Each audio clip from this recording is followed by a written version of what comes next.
Bueno, buenos días a todos. Gracias por venir. Me imagino que algunos pues, habrán madrugado mucho y otros incluso nos habrán acostado. Así que, bueno, muchas gracias. Bueno, ¿qué me podría decir de qué es este meme? ¿Alguien? Sí, ese maravilloso juego en el que podías meter 10 elefantes en un barco, pero no podías meter 11 arqueros. Esto es una gracia, pero bueno, la idea es que si os habéis fijado en la primera presentación, teníamos ahí un elemento que era el clérigo del juego Age of Empires.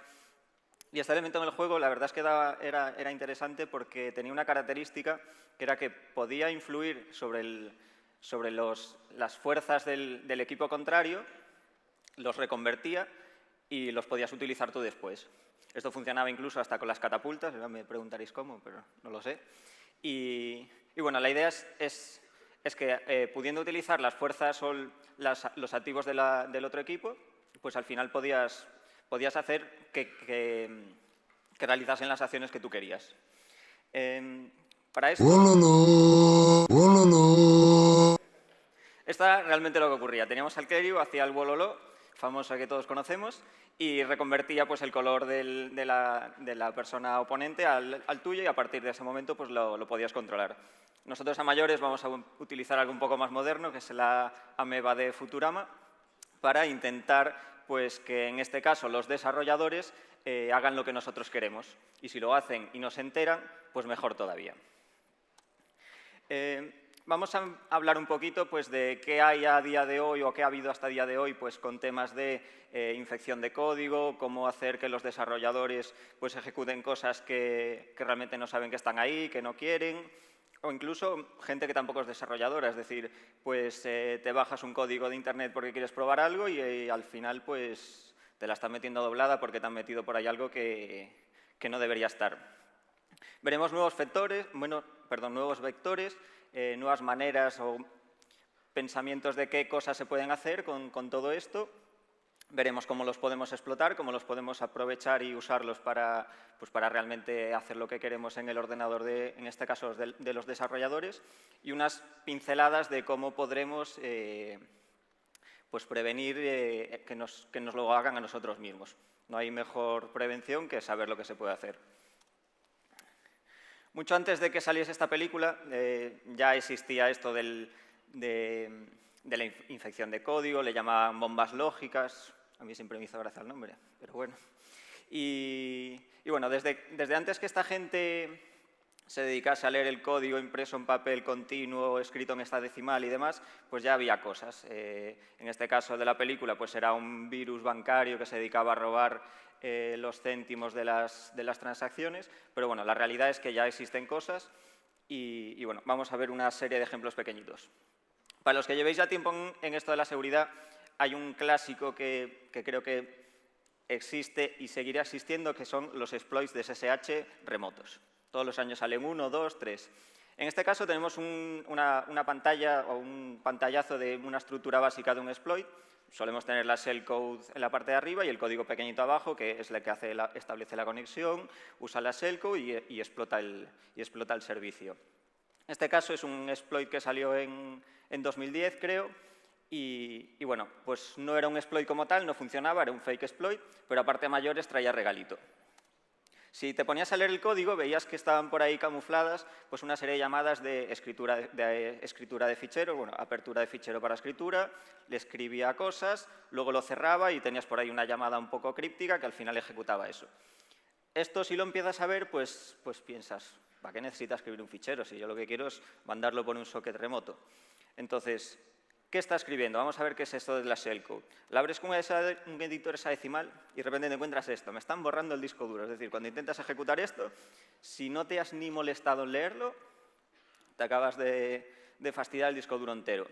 Pero no solo eso, vemos que hay mucho más código. Si le echamos un ojo, vemos que fueron tan cachondos de que si te borrabas el disco duro, además te conectaban a su IRC y te decían, acabo de borrar mi disco duro.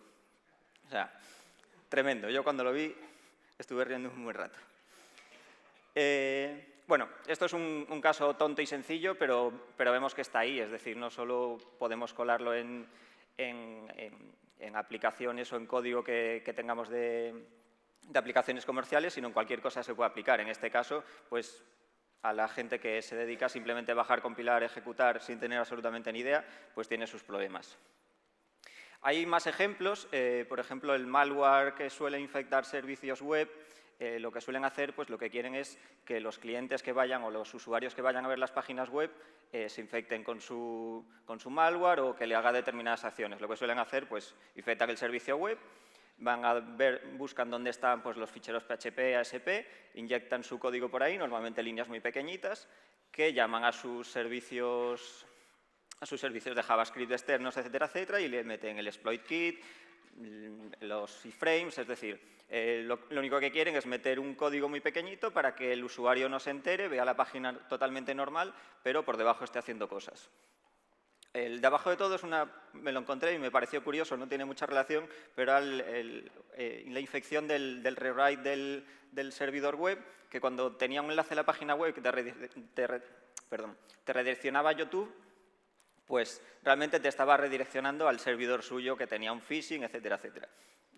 Lo puse más que nada por anecdótico. Ahora ya que sabemos más o menos qué es lo que había, nos vamos a plantear, vale, ¿por qué vamos a ir a por los desarrolladores?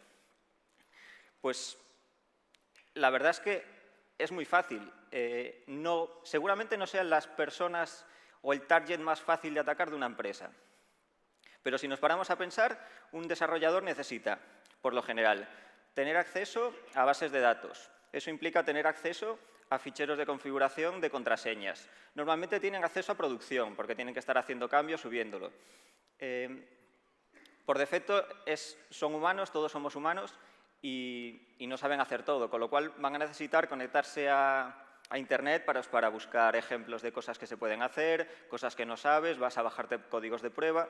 Y luego hay una cosa, que es que como yo soy desarrollador, puedo ver el código y sé que si algo está mal no lo voy a ejecutar y no me van a petar. Entonces, ¿para qué me voy a mirar el código? Me lo voy a mirar así medio en diagonal, veo que no tiene nada raro y ala, seguro que no pasa nada.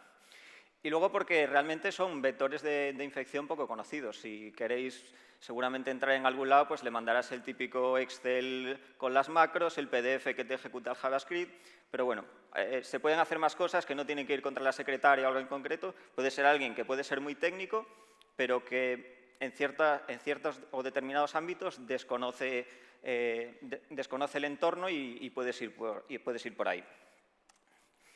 Ya hemos visto los ejemplos del código, pero bueno, vamos a dar un paso para atrás y vamos a ver la foto completa.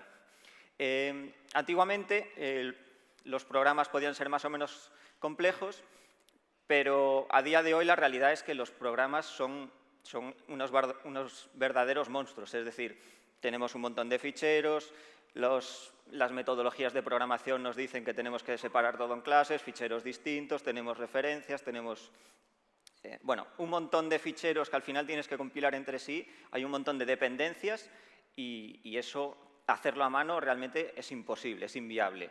Entonces, por eso surgieron los gestores de compilación. El ejemplo más sencillo que os vendrá a todos a la cabeza es el make. Cuando quieres compilar o desarrollar una aplicación pequeñita o grande, el make es el que se suele usar. Simplemente especificas. Bueno, lo veremos un pelín más adelante. Con respecto a los gestores de compilación, pues es eso, salieron porque había una necesidad de poder gestionar las compilaciones de proyectos grandes, dependencias, porque puedes hacer cross-compiling, etc. Tampoco hay que entrar mucho más aquí. El make, bueno, la imagen no sé si se verá desde atrás, lo único que quiero es que quedéis es con los cuadrados de colores. El make lo que haría es, tenemos los cuadrados, son las diferentes secciones del código que queremos compilar, y ya en la parte de abajo vemos cómo ha estructurado el orden en el que tenemos que compilarlo para que luego al unirlo el binario que sea resultante sea válido porque el orden proporciona que las dependencias están correctamente. Es el gestor de dependencias más usado, todos los conoceremos, no hay que darle mucho más. Antes era cómo usarlo, vamos a ver cómo se abusa. Pues es muy sencillo. Simplemente tenemos la directiva de compilación donde queremos hacer un compílamelo todo, ponemos un hecho para que escriba fichero y ya está, es tan sencillo como eso. ¿Qué es lo que pasa? Los ficheros make, pues me gustaría pensar que todo el mundo los mira. Entonces, vale, es un vector de infección bastante interesante, pero bueno, cuando vamos a compilar, pues todos miramos el make, vamos a ver el readme para ver cómo se compila. Entonces, bueno, es fácil usarlo, pero también es fácil detectarlo. ¿O no? Es decir, hay un make sencillo, como veíamos antes, es pequeñito, pero los puede haber muy grandes. Eso es un vistazo de un fichero make de Radare. Como veis, es grande. Revisar eso lleva tiempo. Y no solo eso, dentro del propio fichero hay includes a ficheros externos que son igual de grandes de tamaño. Es decir, tampoco os confiéis porque de un vistazo rápido no veáis nada. Hay que dedicarle algo de tiempo y ver que realmente está todo correcto. Ahora pasamos a otros gestores un poco más avanzados. En este caso el MS Build es de Microsoft, lo lleva metiendo en Visual Studio. Creo que la última versión que miré, o la más antigua que miré, era la 6.0, pero bueno, imagino que lo meterá desde siempre. Y es como el make de Microsoft. Ellos pues siempre se hacen sus cosas y ahí lo metieron. No es un fichero en texto plano, bueno, sí es en texto plano, pero tiene una estructura de XML, hay una serie de objetos, tenemos las propiedades y los ítems, que vienen siendo lo equivalente a variables y arrays, para que podamos ahí gestionar cosas, y luego tiene una serie de elementos que son tareas y objetivos en los que pues, puedes definir qué quieres hacer y cómo lo quieres hacer. Y esto es lo que usa para que cuando tú metes en el proyecto pues, muchos ficheros, sabe qué ficheros son, que si uno de recursos, que si este depende de este, etcétera, etcétera. Es como él se encarga de gestionar ya tanto a nivel del editor o del IDE todos los programas que tienes y cómo los tiene que gestionar, como a la hora de compilar, pues qué es lo que tiene que hacer. ¿Cómo se usa? Pues es muy sencillo. Es transparente para el usuario o para el desarrollador. Tú cuando creas un proyecto vas metiendo archivos, él ya internamente se encarga de ir metiendo todos esos ficheros en este fichero de configuración y luego cuando compila simplemente lo parsea, ve qué tiene que hacer y te genera el binario. Simplemente cuando le das a compilar, ejecutar, etc. ¿Cómo se abusa? Pues, como ya os he dicho, esto no se ve desde el IDE, es decir, es una cosa que está ahí, pero no puedes acceder a ella desde el editor. Entonces, seguramente mucha gente no sepa ni que existe, ni que está ahí, ni que se puede hacer nada con él. Al igual que el make, puedes poner referencias a ficheros externos, es decir, puedes poner parte de código en otro fichero, el nombre más o menos que cuele, y ahí está, no te enteras. Una de las funcionalidades muy interesantes que tiene es que, como ya os dije, hay propiedades que son variables o arrays. Y estas variables o arrays pues, se pueden generar los valores en base a llamadas a .NET. Entonces, podemos hacer cualquier llamada, que el valor resultante que devuelva, un string, un booleano, etcétera, lo podemos incluir ahí para luego usar en la compilación. Tiene funcionalidades también de escritura de ficheros, lectura de ficheros, incluso de ejecución de comandos. Está muy bien documentado, es decir, si sabes que existe y buscas documentación, pues te encuentras blogs, te encuentras libros, etcétera, etcétera, pero no está explicado. Y en el sentido de que si tú te coges un libro de programación de Visual Basic.net, de C#.net, lo más probable es que en el 80-90% de estos libros nadie haga referencia a que esto existe. Entonces, bueno, es una cosa que está ahí, es una funcionalidad muy buena, pero que no está muy bien explicada. Bueno, vamos a llegar a la primera demo. Me gustaría saber quién de los que está aquí se bajó cuando salió el leak del código del Windows 2000. Bueno, muy poquitos, me habéis fastidiado la gracia. Pues ahora podéis ver, vamos a ver qué es lo que podía haber pasado.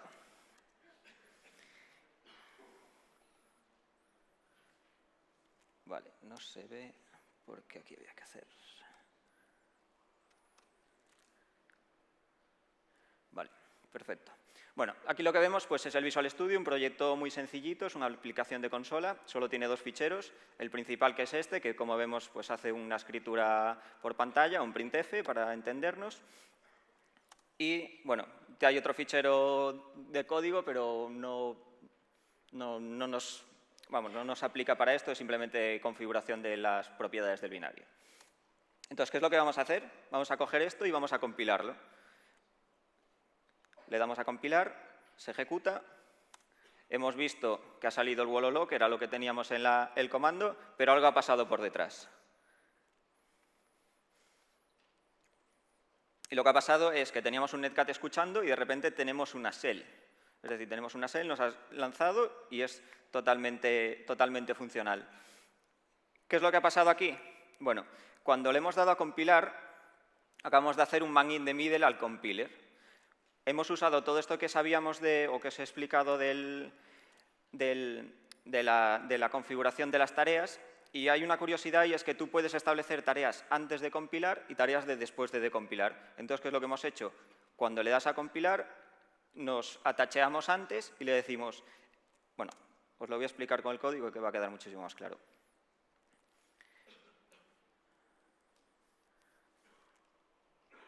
Aquí tendríamos, si abrimos, para que lo veáis, yo le di a compilar y lo ejecuté realmente para que se viese, la chicha está en la compilación. Si abrimos este fichero resultante con un desensamblador, veremos que nos ha aparecido esta clase nueva que no estaba en el fichero, que es una shell sencilla, y si miramos el main nos ha metido una nueva línea que es la ejecución de la shell, es decir, nos la acaba de colar en la primera línea.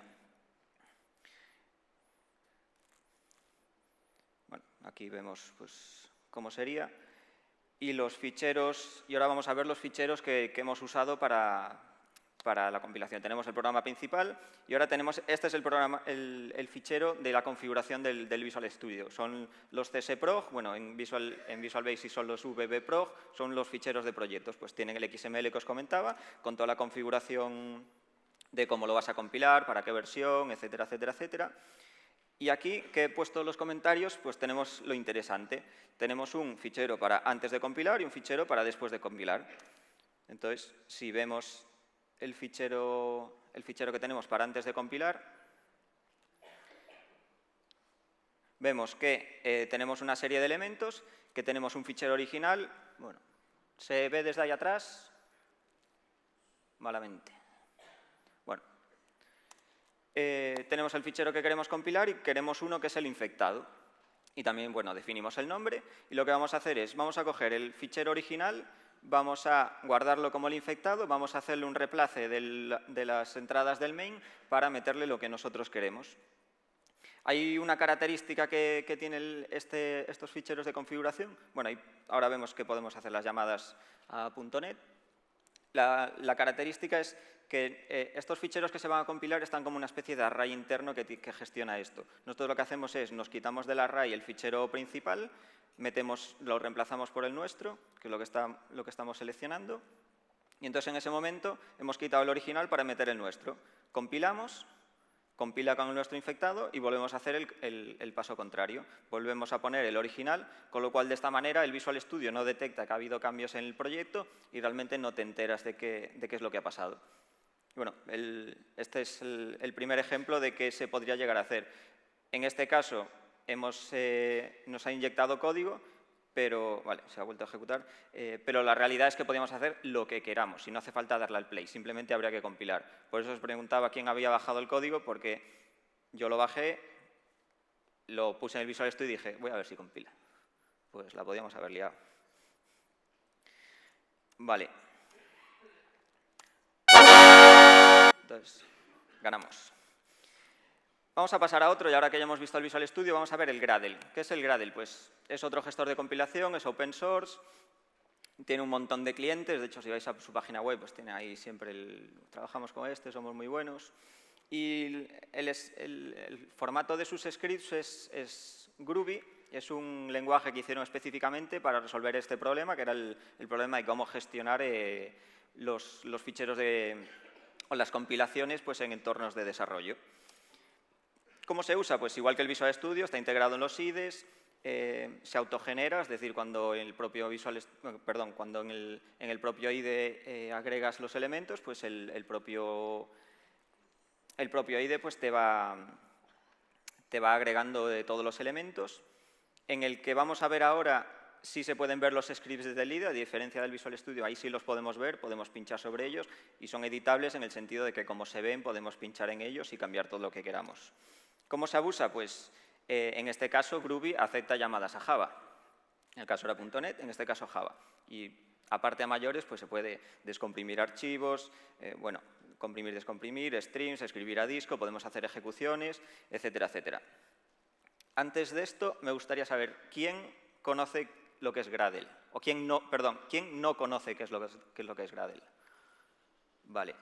Y de los que no... No, dejarla levantada. De los que no lo conocen, ¿quién desarrolla con el Android Studio? Bueno, alguno ha quedado. Algo es algo. Pues vamos a ver qué es lo que pasaría en este caso si tenemos el Android Studio y no conocemos qué es el Gradle. Si arranca la demo, pues no quiere arrancar. Vale, perdón, que tampoco se ve.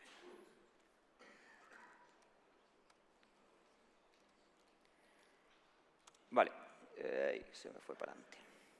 Vale, aquí al principio lo que tenemos pues, es una estructura típica de un proyecto de Android Studio, donde tenemos los ficheros. Ah, perdón. Pues, vale, sí, me pasé.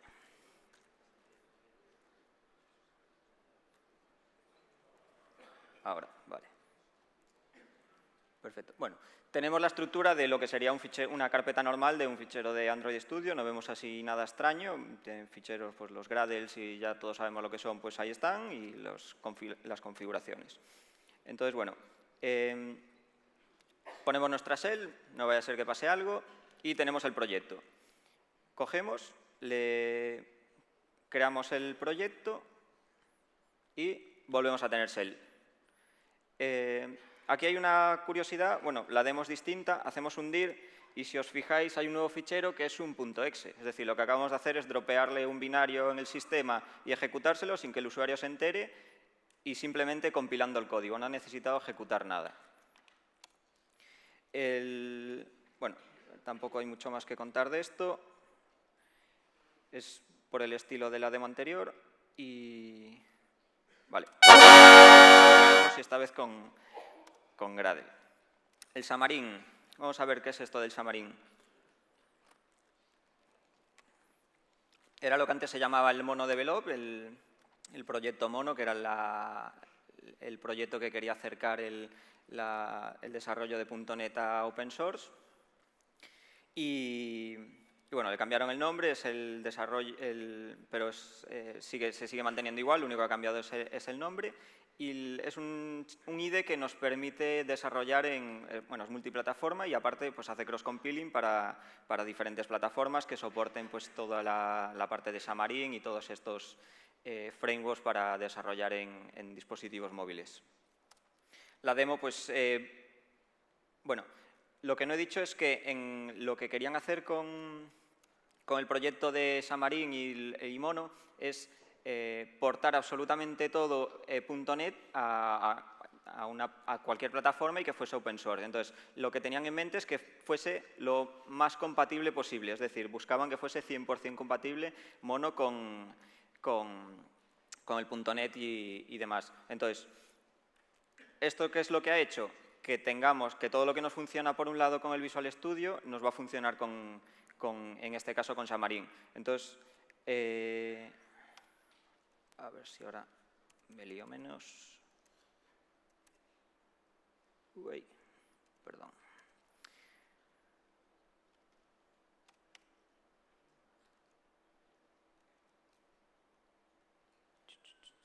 Me está diciendo que esto está roto. Ah, vale. Ahí se ve. Pues...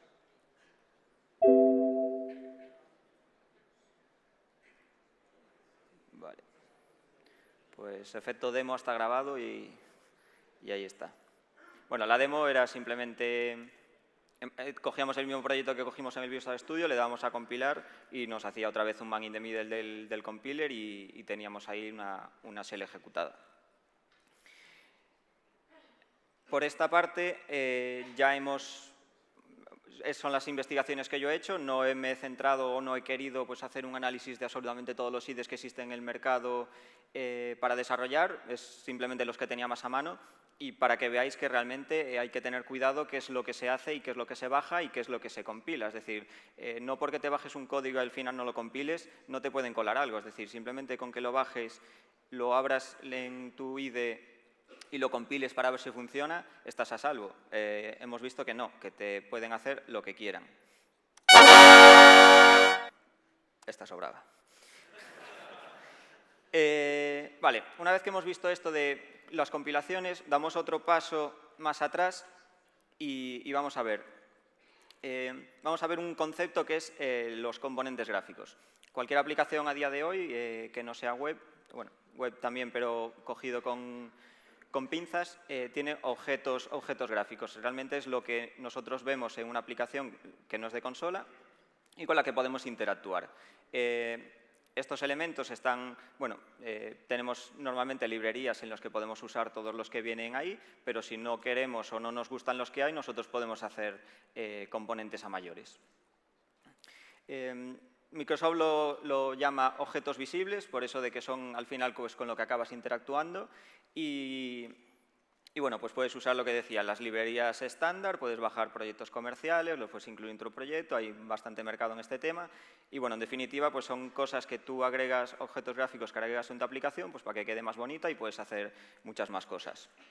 En el caso del Visual Studio, pues es muy sencillito, tú tienes tu formulario, tu proyecto, que tiene un formulario, tienes un menú donde tienes todos los botones y simplemente pinchas, arrastras y ya está, no tienes que hacer mucho más. Haces doble clic sobre él y ya te genera que cuando pinches en el botón se te va a ejecutar ese código.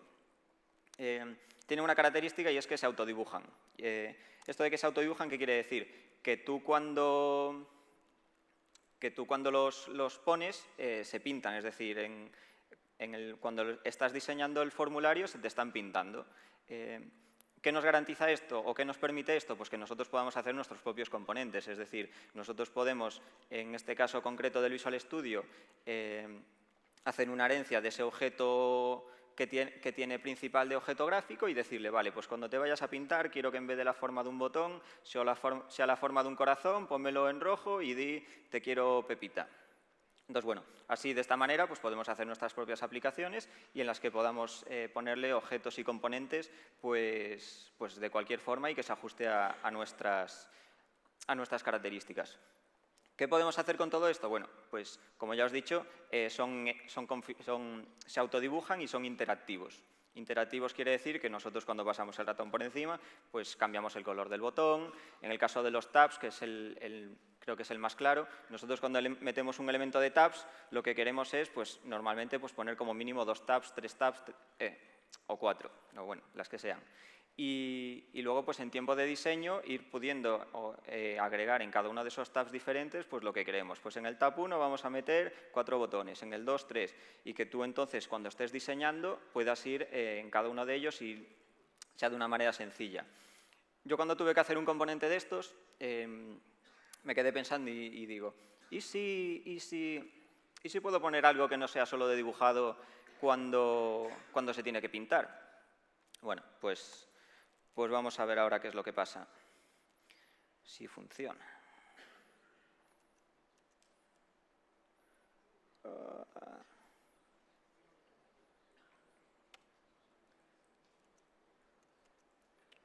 Este sí. Que se ve. Vale. Esto es lo que os comentaba, tenemos nuestro formulario, vemos a la derecha que tenemos el proyecto principal, el Test App, que es un formulario principal, y hemos agregado un proyecto que es un componente gráfico. En este caso lo hemos hecho nosotros, pero bueno, sería tan sencillo como coger una librería que nos hemos bajado del fabricante X, lo incluimos en el proyecto y ya está. A partir de ahí, en el lado de la izquierda, veríamos que, aparte de los objetos comunes de .NET, en este caso, tenemos en la primera línea nuestro componente gráfico, que es el single panel. Vale, bueno, os estoy enseñando las diferentes partes y ahora lo que vamos a hacer es coger ese componente gráfico y arrastrarlo a nuestro proyecto. Esto es lo que nos pasaría. Nos ha generado el objeto, nos lo ha pintado y hemos visto que ahí está. Este en concreto cuando lo hicimos tenía una característica que era que tú puedas pinchar sobre ese panel principal y lo puedas minimizar. Por defecto esta funcionalidad está deshabilitada, entonces vamos a habilitarla, vamos a decirle que sí podamos clicar, que sí que sea minimizable. Hemos visto que ha aparecido esa flechita a la derecha que nos indica que ahora es es configurable y ahora ponemos el ratón encima, nos ha cambiado el cursor y nos ha ejecutado una shell. Simplemente con arrastrar un componente a la parte gráfica y pasar el ratón por encima, tenemos una shell. Tan sencillo como eso.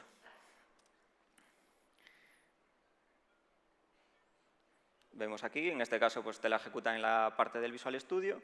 La gracia de todo esto es que aunque cierres el proyecto y demás, esa shell está corriendo con los permisos del Visual Studio, es decir, si tenéis que hacer algún proyecto que necesitáis ser administrador, pues la habéis liado. Y esto queda persistente, es decir, hasta que no cierras el Visual Studio, la shell la tienes ejecutada.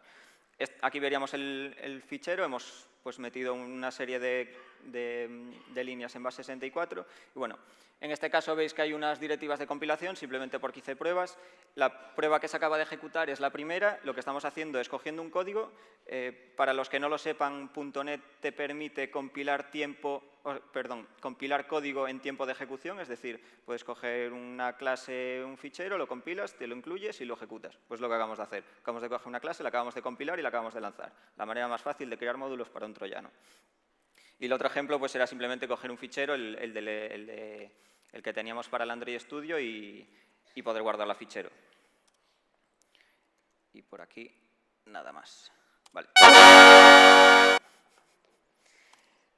Vale, ya que estábamos también con el Android Studio a vueltas, pues vamos a ver cómo podemos hacer este tipo de cosas con el Android Studio. Pues vemos que está basado en Eclipse, es para programar en Java, también tiene componentes, como cualquier desarrollo gráfico, pues también puedes hacer tus componentes gráficos, también se incluye en el proyecto, es decir, el funcionamiento del mecanismo es más o menos igual, no hay grandes diferencias. Y también pues, en tiempo de diseño puedes incluir tus objetos, generarlos, etcétera, etcétera. Vale, pues cuando lo hice fue un gran fail, supongo que se verá ahí, me dice Write Access Not Allowed. ¿Qué es lo que está pasando? Cuando intentamos en estas funciones de pintado meter código para que nos lo pinte, curiosamente hay determinadas APIs de .NET que tienen unas directivas de seguridad que esto está corriendo en una sandbox y detecta que se está lanzando desde una sandbox que no tiene permisos y no te deja. Es decir, intenté abrir sockets, no me dejaba, intenté abrir threads, no me dejaba, intenté escribir a disco, no me dejaba. Intenté hacer estas llamadas directamente y no podía hacerlas. Probé temas de reflexión, etcétera, etcétera, y tampoco conseguí nada. Me imagino que dedicándole algo de tiempo, igual alguna API extraña que haya por ahí se puede hacer algo, pero la realidad es que en este caso no pude sacar nada. Entonces, bueno, las conclusiones que podemos sacar de todo esto es que no te puedes fiar nunca del código que te bajas de Internet. No vale con decir yo no voy a compilar nada, yo no voy a ejecutar nada, yo solo voy a meterlo, voy a ver si compila, voy a ver si lo puedo usar, pero no voy a ejecutar, entonces estoy a salvo. Eso acabamos de ver que es falso, que sí pueden hacer cosas. Hay que revisar el código sí o sí, eso hay que hacerlo siempre. Y ahora mayores, pues hay que revisar pues, todo lo que hay detrás. Es decir, tenemos que conocer el IDE que estamos usando para desarrollar, no solo es quedarnos con el código, ¿no? Hay un montón de ficheros con el que se pueden hacer cosas y bueno, que hay que revisarlo si realmente queremos ejecutar o compilar aplicaciones que nos hemos bajado de Internet. ¿Qué podemos hacer? Pues bueno, la opción fácil pues, es usar máquinas virtuales, usar sandboxing, para que todo esto que nos bajemos, ejecutemos, etcétera, esté en una máquina aislada, que llegado el momento la borramos, nos olvidamos y nos evitamos pues, tener todos estos problemas. Y bueno, no hay mucho más que contar por esta parte, así que muchas gracias a todos.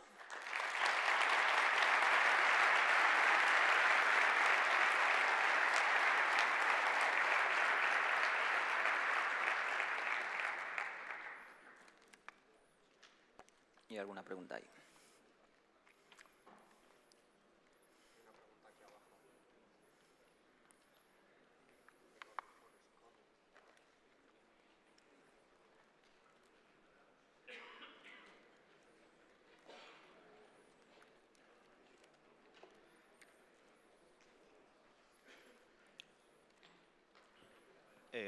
Aquí. Bueno, más que una pregunta, es un par de matizaciones. Es una aproximación muy interesante, pero no es del todo verdad todo esto. ¿Perdón? ¿No es? Que no es del todo verdad en el día a día de un desarrollo de software más o menos serio. Porque tú tendrías que comprometer ciertos aspectos del proyecto para que, por ejemplo, las pre-build y las post-build del Visual Studio hagan lo que tú quieres. Esto funcionaría con el MS Build, por ejemplo, en local. Esas builds siempre suelen estar en un servidor de integración continua, por ejemplo, en un TFS o en un Maven o lo que sea. Entonces, bueno, si tú tienes un desarrollo serio, tú no te bajas controles de terceros a lo loco. Siempre utilizas Okawid, Kendo, intentas... si tienes una LM serio, esto es un poco más difícil. Pero por otra parte sí que tienes razón. Además, se te ha olvidado comentar una cosa que siempre se hace, que es que el Visual Studio se ejecuta como administrador y punto. O sea, entonces, pues bueno, esto sí es verdad, pero es verdad cuando pagas con cacahuetes. ¿Vale? Cuando tienes desarrolladores a los que pagas con cacahuetes. La aproximación es interesante, pero si un tío es más o menos avispado, hay un ALM correcto, hay alguien que haga bien su trabajo en DevOps y todo esto, es un poco más difícil de colarla. ¿Vale? ¿Sabes por dónde? O sea, yo es que me dedico a desarrollo y a mí el Visual Studio es lo que yo veo desde que me acuesto hasta que me levanto. O sea, perdón, bueno, a veces también. No, desde que me levanto hasta que me acuesto, entonces, y suelo estar en proyectos de desarrollo serios, entonces me siento muy identificado con esto, pero también hasta cierto punto. O sea, la idea sí que es verdad, hay mucho cutre, hay mucho copiador profesional de Stack Overflow, hay mucho copiador profesional de GitHub, que se bajan lo que sea y tira para adelante con lo que sea. Pero bueno, esto en proyectos gordos, ya te digo, buen ALM, proyectos serios que cuando tienes también test de unidad, que tienes o sea, que tienes código que no tienes cubierto, que no hay cobertura de código, eso canta. Eso canta. Y las pre-build y las post-build, eso puedes comprometer el ordenador local de cada desarrollador. Lo interesante aquí probablemente sería comprometer los servidores de los managers de dependencias como Nugget, NPM. Ahí puedes liarla muy gorda. Te damos una charla. Vale, venga. Claro, pero te cuento, esto es un proceso, es decir, no se pretende voy a petar ya el servidor donde tiene todo el repositorio de código. No, la idea es ir por en este caso de los desarrolladores, por el eslabón más débil, es decir, el que tienes en el equipo que le mandas a hacer algo y no tiene ni idea, se va a coger a toda pastilla el primer proyecto que se encuentra en Internet, se lo va a bajar y es probable que tenga el repositorio de Git, a lo mejor incluso en local, algún tipo de backup, etcétera, etcétera. Es decir, no estamos hablando de que sea la panacea y que con esto me voy a petar el servidor de compilación entero. No, lo que vas a hacer es tener acceso a un ordenador en la empresa en donde está un desarrollador con acceso pues, a lo que decíamos, a ficheros de configuración, a claves, como administrador, tú mismo lo has dicho. Es decir, la idea no es que le vaya, en este caso concreto tuyo, que le vaya a petar el código, pero acabo de entrar en la empresa, es decir, al final es lo que quería, tener una máquina comprometida en la empresa y ahí ya pues haremos todas las técnicas de post-explotación que se nos ocurran pues, para poder llegar a realmente donde queremos. Es decir, si es verdad que en un sitio serio van a tener todo más o menos bien, pero al final todos somos humanos y tenemos que hacer las cosas rápido. Y es eso, me voy a bajar el proyecto rápido para ver si el componente gráfico este se ajusta a lo que quiero o para coger ideas o necesito tal cosa, quiero ver cómo está tal y si compila para meterlo. Es decir, al final te lo vas a encontrar. El fallo siempre está ahí, es decir, basta que en un momento de estrés tengas que hacer algo para que al final se líe. Y es eso. No, a lo mejor no te comprometen el servidor completo o donde tienes todo el código, pero sí una de las máquinas. Y a partir de ahí pues ya es cómo te lo quieras currar o cómo te lo puedas currar pues para seguir haciendo o atacando por ahí.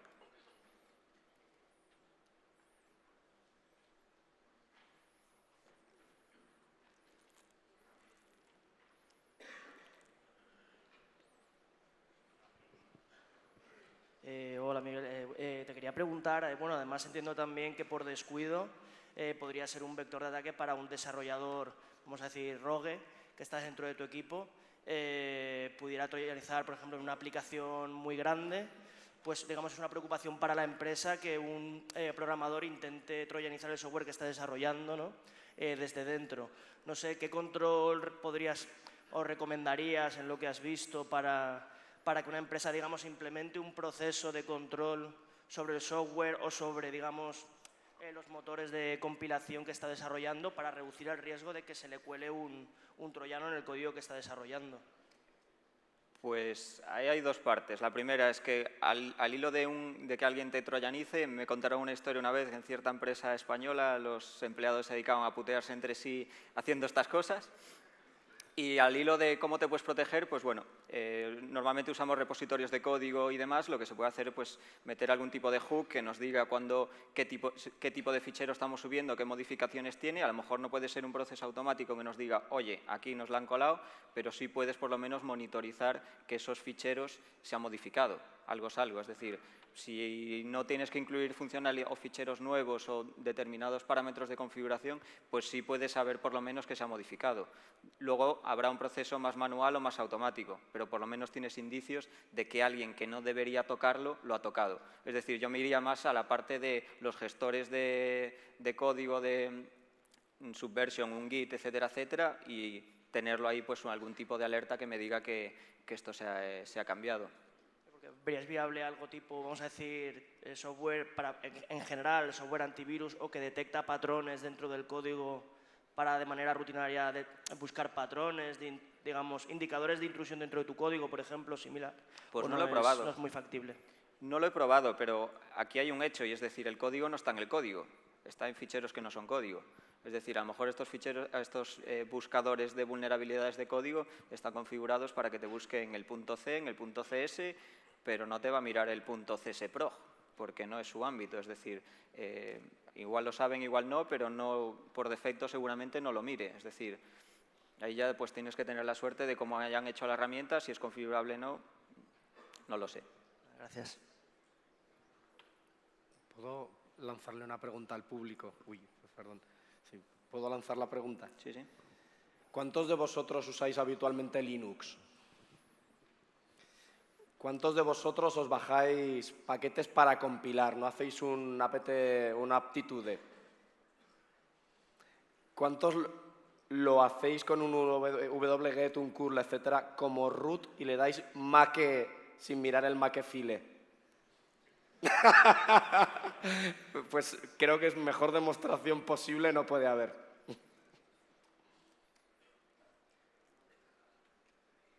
¿Más preguntas? ¿Una más?